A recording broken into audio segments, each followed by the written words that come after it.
Hi, everybody. Dave here. I like that you guys like the intro. I'm glad I finally loaded it, unlike last episode. Oh, how's everybody doing this Monday night? I am excited. This has been an episode a long time in the making. As you can see from the title of the episode, we're going to be going over the Base 3. And that is going to be the focal point of the episode this evening. I will be coming back and doing another episode in another 2-3 weeks or so to go over some other additional engine samples we've had. I know a lot of people are excited to see things like the PM 1225 and some of the other engines that we've gotten in recently. But I wanted to do an episode here on the Base 3 specifically, since we are in production. And I want to cover timing on the Base 3's release here at the start of the episode, and I'll probably go over it again at the end of the episode just for the latecomers. But we actually have the Base 3 in production right now. I actually asked our staff to get some photographs of it on the production line, so hopefully we'll get some photos and be able to share those on social media later this week. That way you can actually believe me that it's in production. Current target's looking like May 30th is going to be the day that the first batch of the Base 3s get to leave the factory. Now, we are building 2 runs of the Base 3 because the demand for the Base 3 has been far more than what we initially expected. So the second shipment of the Base 3 will likely be here in late summer, maybe towards the end of August. But the first shipment of Base 3s will be, leaving the factory May 30th, June 1st, and then you have a nice little short trip on the boat across the planet, which takes anywhere from 4 to 6 weeks at this point. So we're looking, end of June-ish to first week in July for them to finally get here to the Lionel warehouse in North Carolina. And we're obviously very excited for that to happen. So without further ado, let me move my mouse here. And so this is one of the Base 3 production units. Now, these will come with an outer shipper box, just like our locomotives do, a cardboard box with labeling. The only reason this one does not is because the factory sent me over 3 samples all in one box. But this one, still has the plastic wrapping on it. So it's, similar to other products you've gotten from us in the past, where we want to make sure there's plenty of care gone into the packaging and, making sure the product gets to you okay, because these do have to survive the UPS and FedEx guys. So those who are familiar with the 990 set will kind of recognize some of the design of this packaging. It is a new style of packaging, but at the same time has some elements that harken back to the 990. For example, the main flap here is actually magnetic, so if you want to store it away, you don't have to try and tuck the flap in. Instead, you just use the nice little magnets on there. I'm actually going to turn my other camera on so you guys get a second angle. So let me add that to stage. All right, audio still good? Mm-hmm. All right, perfect. So let's use that just as a second camera so you can get a couple of angles while I work my way through this. But when we open this guy up, you will see, now there's going to be an insert here. This is going to be a 1-page insert that we'll lay on top. This one, it was in my other unit, so they made up one for me to approve. But it'll be a nice 1-page sheet that will have the initial setup instructions on it. How to plug it in, connect it to your layout, where to go to download the Cab3 app, things like that. It will also have a QR code and link for the new website we've built, which is control.lionel.com. I recommend you guys all head over to that website anytime now, so you can start reading about the Base3, the Cab3, as well as our other power and control items like transformers and LCS. And that website will be ongoing, living. So I'll add content to it as we can. So taking off the first, top protecting shell here, and let me just stand it up so you kind of get a view. So we got the Base3 over here, and then there's a few items on this side.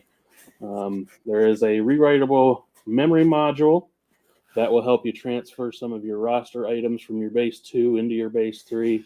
There is a USB cable, USB-A to plug into your computer, to USB micro that goes into the back of the Base3 as well. And then this guy here is actually the TMCC remote antenna. And so this will go on the back of the Base3. Similar antenna as the 990 had, but it's actually improved. We had to add this on after some of our beta testing where we weren't seeing good ranges. But now we see better ranges than the 990 provided. So I'll show you how to attach that here in a minute once I get the Base3 out. I'm going to remove these other couple of items here just so they don't fall out. And our desiccant pack. And then the Base3 itself will have the nice plastic wrapping on it, just like our locomotives do. And then, the nice packaging. I'm going to actually put that aside out of the way. All right. And then we can just unwrap our Base3. Put that guy over to the side as well. So here's our Base3. And now the power cord here, it is integrated into the Base3. So it's not something that can be separated from the back of the Base3. It is different from the 990. As the 990, if you're familiar with it, did have a wall wart power supply. But with regulations and power requirements the Base3 has, we had to do an integral power supply, which means it's built in. It's actually a 5 amp power supply, if that means anything to anybody. But you can see on the bottom of the Base3 on this side, there's actually some fins here to allow a little bit of air movement around the power supply, just to help keep its temperature down. And then on the other side, you'll see the Base3's information. See if I can't hold it up to the camera over here. There we go. So you'll see the model number, our part number, and then we have to put all of our required, government stuff on it, such as FCC, IC, which is Industry Canada. We have all the ETL Intertech information as well. And then there is a QR code there in the middle, which also takes you to the control.lionel.com website, just in case you forget what the website is. So you'll get to examine some of that information there on the bottom when you get your unit. So on the front of the Base3, I'm actually going to plug this guy in so that you can see it. It's lit up. And then on the back, you have a master on-off switch, something the 990 also didn't have. So when you power it up, it's going to go run through its light show. And so during this light show, the Base3 is doing a systems diagnostic test. And what that means is it's checking all the different peripherals it has. So the main processor will check the TMCC radio. It will check the remote radio. It will check the Wi-Fi radio. It'll check the Bluetooth radio. It'll check the 4-digit radio. And then finally, it'll check the LCS system. So when you first power on the Base3, you won't be able to control anything until this system check is complete. But the Base3's first thing that it does when it powers up is generate a track signal. This was important to us because if you have your Base3 and your transformer, your track power supply on, say, the same power strip, you want to be able to just flip the switch on the power strip and have everything power up at once. And if we didn't bring up track signal right away, then engines would start in conventional, and that would be no fun. So that is the first thing the Base3 actually does when it starts up before it goes into system check mode. Now, there are a variety of switches and buttons on the front as well as the lights. All of those are explained in detail on the website, control.lionel.com. This was more of a quick show for testing or for setting things up. On the back here, we do have the memory module port here. This is the same thing that the Base2 or the Cab3 has. So, you can use your included, where am I? There we go. Included writable memory module. Put it in your Base2, download your engine roster, and then plug it in there. Use the Cab3 app, and you can import it all that way.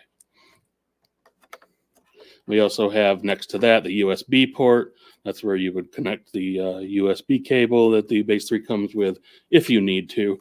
The majority of the interfacing with the Base3 is done over Wi-Fi. The apps, connecting it to a computer to use the Base3 system utility, that will all be done via Wi-Fi. This is more so for things like outside developer projects. The LCS development project, there are some guys out there like E-Trains and whatnot that interface with a command base over serial. And so that's how that'll be done. Then you have your 3 PDI ports. Those with the 990 system and the LCS Wi-Fi cable will know that you only had one of those and then you had to daisy chain them. But now the Base3 incorporates 3 of those, and the Base3 powers that entire PDI system. Right above that is actually the TMCC radio, the remote radio and antenna attachment point. So you take your antenna here just like you did with the 990. And I'm doing this backwards and basically blind. So if I can do it this way, you guys can do it easily. So it just threads on there. You only want to finger tighten it. It doesn't need to be super tight. And then this guy can actually be pointed whichever direction you want, which works well. Moving on, we also have the binding post here. And so this guy, it can screw off if you want to attach a bare wire or you want to attach a spade connector. But you can also attach a banana plug. That's actually what I have here connected to the engineering layout, which is a banana plug connected right to our ZWL. And you just plug that guy right in, and now we have our command bind track link going to our track. And then, you got your power cord here, and then this is your master on-off switch that I talked about earlier. On the ends of the Base3, these are actually what we call the breath lights. What that is these indicate power to the Base3. Anytime power is on, these are on and they'll pulsate, breathe basically, to let you know that the system is on and running and active. So that's it. That is the Base3. A lot has been going into developing this, and we are ready to get it out there and get it into your hands. Let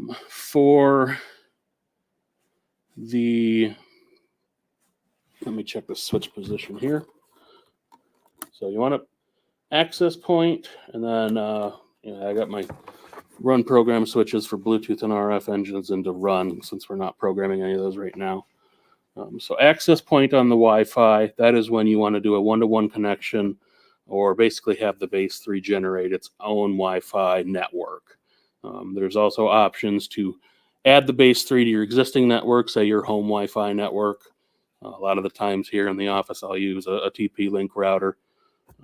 And the control.lionel.com website covers all those kind of connections and how you can configure that using both the Base3 system utility for PCs as well as the Cab3 app. So, a lot of Wi-Fi routers in the building here. But you can see, if I can highlight it, this Base3 came up as, I can't see it. line out Base3, and then the last 4 digits on that address are going to be unique to every Base3 MAC address, basically. And so you go in and connect to that Wi-Fi, and then you can open the Cab3 app. Once the app is open, it's going to default to the Bluetooth side of the app. The Bluetooth side of the app is where you'll be able to, control Bluetooth-equipped locomotives one-to-one. So if you have your Base3 out, you want to go over to the Base3 tab up here on the right. Just tap on it, and it'll go and load over. And now it's open. Now, when you first connect to your Base3, you're not going to have anything in it, right? There's no saved locomotives. So what we're going to do is actually program an engine in. Let me go over and turn my track power on. And put my locomotive in run, or in program, I'm sorry. And so this is actually a 4-digit locomotive I have over here. Yeah. So this is my test Class A. So this is the first engine we released equipped with 4-digit locomotive, 4-digit addressing. And cab number 1200. So I'm just going to use that just for, the ease of remembering. So I enter in 1200 and then hit set, and it's going to search for it. And if I actually apply track power, thought I did. Oh no, it brought it up. Okay. There we go. So you can see there's nothing ever in this Base3, right? This is the first engine we've programmed into it. The locomotive itself wasn't programmed, but I programmed it as 1200, and without going over a sensor track or anything, it pulled in the engine's name. It pulled in the image of the engine. Now, to get the image of the engine, your device does have to have Wi-Fi access, or internet access, rather, and that's where joining your Base3 to your home Wi-Fi network comes in handy, because then your smart device still has internet access, so it can go onto our online repository and download the engine images. Now, once you're connected here, you got the whistle. Oh, I got to put the engine back and run. The one thing I always forget to do.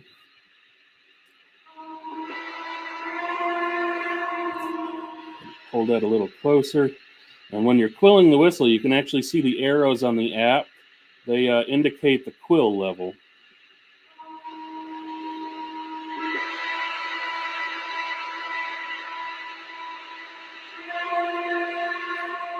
And the bell does the same thing.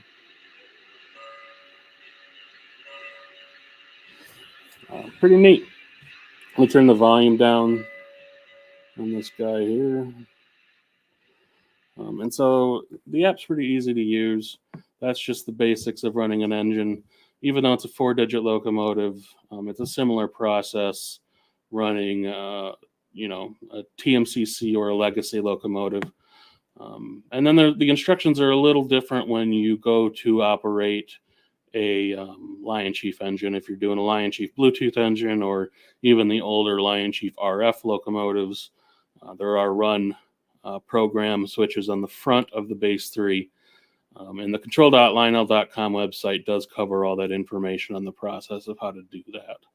So I'm going to kill track power real quick so the engine don't go away from my fingers touching randomly on the screen.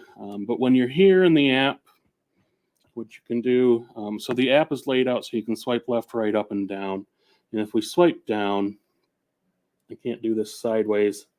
There we go. When you swipe down, this is the menu that we call Base Details.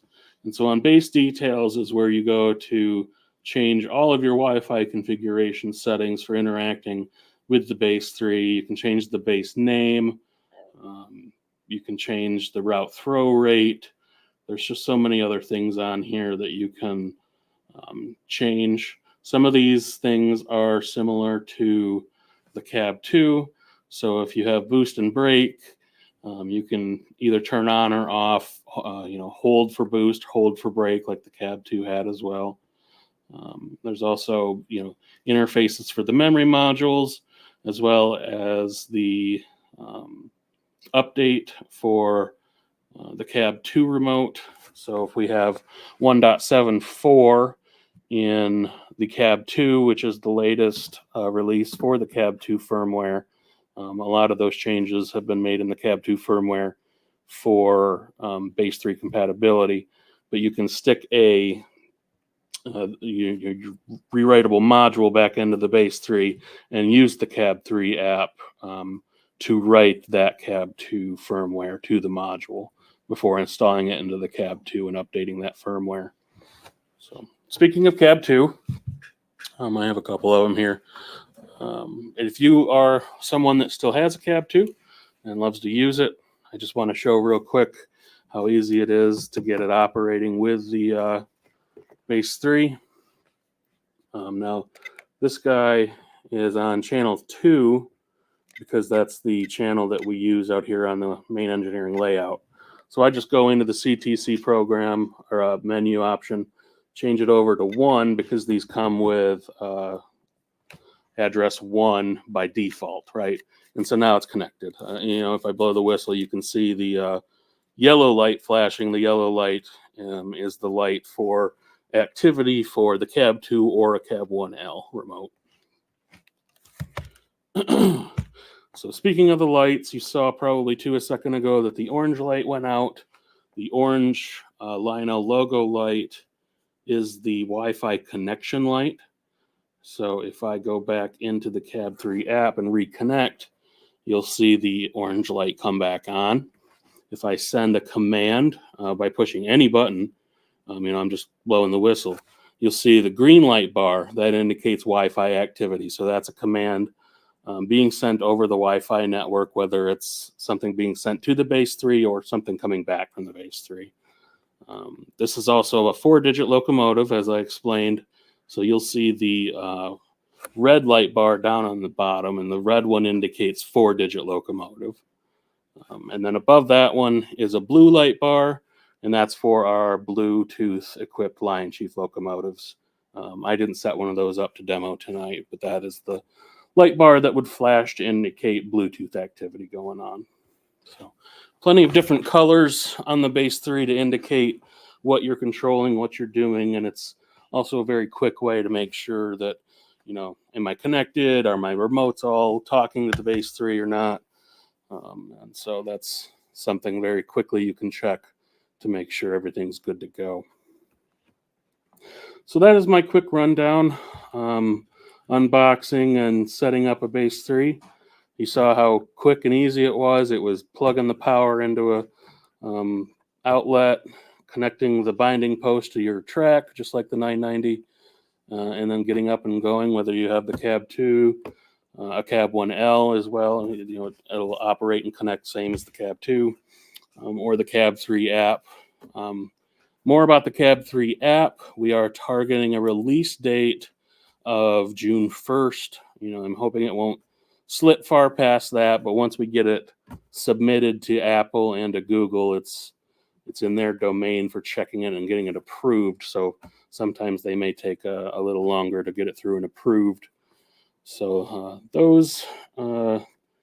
that I'm excited to get out there. The initial release of that app, it's been a long time coming as well.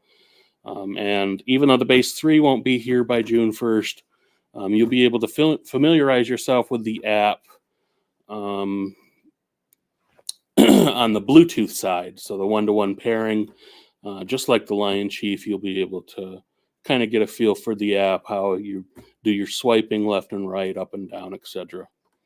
So that's coming. And for anybody that missed at the beginning, shipment of the Base3 itself, we're looking at a factory exit date of May 30th, just a little over a couple of weeks from now. And then, 4 to 6 weeks on the water puts us, about the end of June, to the first week or two in July, for finally getting these here at the Lionel warehouse. So that is the information I have. I'm actually going to scroll back up. I saw quite a few questions and comments coming from both the YouTube and the Facebook side, so I want to address some of those. Joe asked the LCS utility release. So the Base3 system utility is the PC software that we will release on the control.lionel.com website for interfacing with the Base3. I had originally planned for that software to already be out and available, but we ran into a couple of small bugs that we need to get revised first. But either way, we are going to release that software before the Base3 gets into your hands. So that'll be coming soon. And the website will have a whole section on that to explain how to use it, the different things it can do, etc. So let's see what other questions we got. Base3 related. We'll be able to run my MTH PS1 locos in conventional using the Base3. I don't know why you'd want to run an MTH engine at all, but what you can do is use a compatible power controller or power supply to use the Cab3 app to vary track voltage to run conventional engines. So those kind of controllers would be something like the ZWL or a Power Master. Those allow you to connect your transformer directly to the track and then interface with the Base3 in the app to control how much voltage is going to the track. Let's see what else we got. Can you show the Base2 next to the Base3 for comparison? Actually, yeah, let me grab it. This is actually a 993, but same thing. So it is pretty much dead on for length or width, however you want to look at it from your angle. Same with the depth. They're basically the same. I would say that the 990 is actually a little bit taller, and that's because, it has the remote cradle. But the Base3, I started out the design with the goal of making it the same footprint as the Base2 so that, you could just plop it into place if you are replacing your Base2. Some people might know that the Base2 had these mounting holes on the bottom for screws, and the Base3 has the same thing. All right. Is the app available? Not yet. Like I explained, that'll be hopefully June 1st. Can you use the Cab2 along with the Wi-Fi app? Absolutely. The Base3 is pretty powerful. So we're saying you can run up to 15 devices connected at a time. That's a mix of Wi-Fi or Cab2 and Cab1L. You can actually run up to 15 Wi-Fi clients at once. So if you had 15 people with a smart device with the Cab3 app, they can all operate trains at the same time.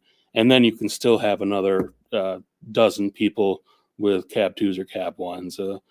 The Base3 really was designed in mind for club environments. That's why we did some of the beta testing at New Jersey High Railers and Chicagoland. And in Chicagoland, specifically, we did an overload test where everybody had an engine and just a whole bunch of guys. We were blowing the whistles all at once. We wanted to check to see what commands were missed, how the transmit rate was doing. And that testing gave us a lot of data to really further hone in the Base3's capabilities. Will there be an option in the Cab3 for individual volume control? There is some. It's more than what the Cab2 does. There would be individual, not just the master volume, but you have the blend volume control as well, which the Cab2 had. But you'll also be able to go in like you can with the Lion Chief app and change the background sound volume, the horn, the bell, and the dialogue volume separately as well. Dwayne asks, is the app free or does it have a cost? The app is free to download. It will be free to download. On the Bluetooth side, you don't need nothing. You download the free app, you run in your Bluetooth-equipped trains. And then on the Cab3 side, or on the Base3 side, the Cab3 will detect that you're connected to a Base3. And there's no money there involved. So Keith asked, would the Base 3 work with SE2 controllers? Yes, I do recommend using the LCS SER2 with that, which is a serial converter. It converts the serial into the more modern LCS PDI command structure. Ooh. Is there a red knob screen? Oh, yeah, I forgot about that one. Good question, Roger. Yeah, so you have your throttle slider here. But some people, including myself, do love the big red knob. So if you double tap on the, it's so hard to do this sideways. If you double tap on the speed steps here up at the top, I can't do it sideways. There we go. You do get the big red knob. And so you'll be able to do throttle control that way. And then you just tap off to get rid of it. All right, so I think that covers everything. Again, this was just a very simple overview of unboxing and setting up a Base 3 and getting it connected with your remotes, and then running a train, running an engine. Remove that. All right. So thanks all for joining me on that. And once again, I don't know if I've plugged the website enough, but it is control.lionel.com. A lot of effort was put into that to add a whole bunch of content. And like I said, I will continue to add additional content as time permits. There's not only more pages that I want to do, but I want to continue to do videos, pre-recorded videos, because, like me, a lot of times it's easier to learn by watching someone do it rather than just reading. So that will be an ever-evolving website. So thanks, everybody, and I'll see you again in 2 or 3 weeks to go over some engine samples. Have a good Monday and have a good week.